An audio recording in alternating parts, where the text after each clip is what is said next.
Hello అండి, welcome to my channel creative corner. ఈరోజు నేను చేయబోయే రెసిపీ వచ్చేసి టమాటా మెంతికూర కర్రీ. ఇది ఎలా చేసుకుందామో చూద్దాం. ముందుగా ఉల్లిపాయలు, పచ్చిమిరపకాయలు కట్ చేసి పెట్టుకోవాలండి. ఇక్కడ నేను ఒక 4 టమాటాలు తీసుకున్నాను. ఒక 2 కట్టలు మెంతికూర తీసుకున్నానండి. ఈ మెంతికూర అనేది శుభ్రంగా కడుక్కొని ఒక గిన్నెలో పెట్టుకోవాలి.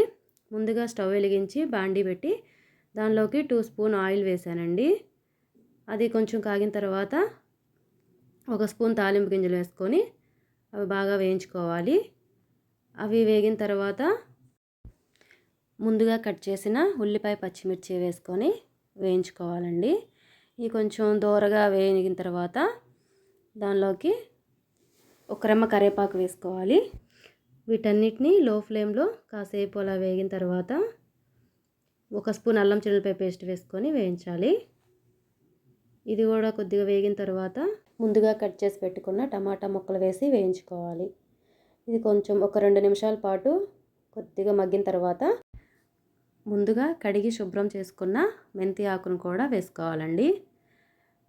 ఈ మెంతి ఆకు ఆరోగ్యానికి చాలా మంచిదండి. ఇందులో కాస్త చేదు అనేది ఉంటుంది. పిల్లలు దీన్ని ఇష్టపడరండి తినడానికి. కానీ ఇలా చేసి పెడితే మటుకి పిల్లలు చేదు అనేది లేకుండా ఇష్టంగా తింటారండి. ఇందులో ఏ విటమిన్, సి విటమిన్ 2 ఉంటాయి.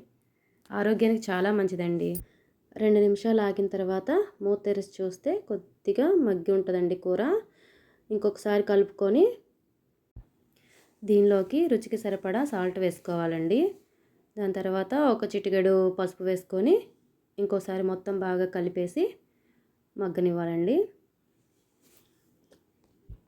ఒక 2 నిమిషాలు ఉడికిన తర్వాత మళ్ళీ మూత తీసి అందులోకి 2 స్పూన్లు కారం వేసానండి. దానిలోకి కొద్దిగా వాటర్ వేసుకొని మగ్గనివ్వాలండి. ఇంకొంచెం సేపు మూత పెట్టి ఉడికించుకుందాం. ఒక 2 మినిట్స్ ఆగిన తర్వాత మూత తీసి చూస్తే కూర అనేది ఉడికిపోయి ఉంటుంది.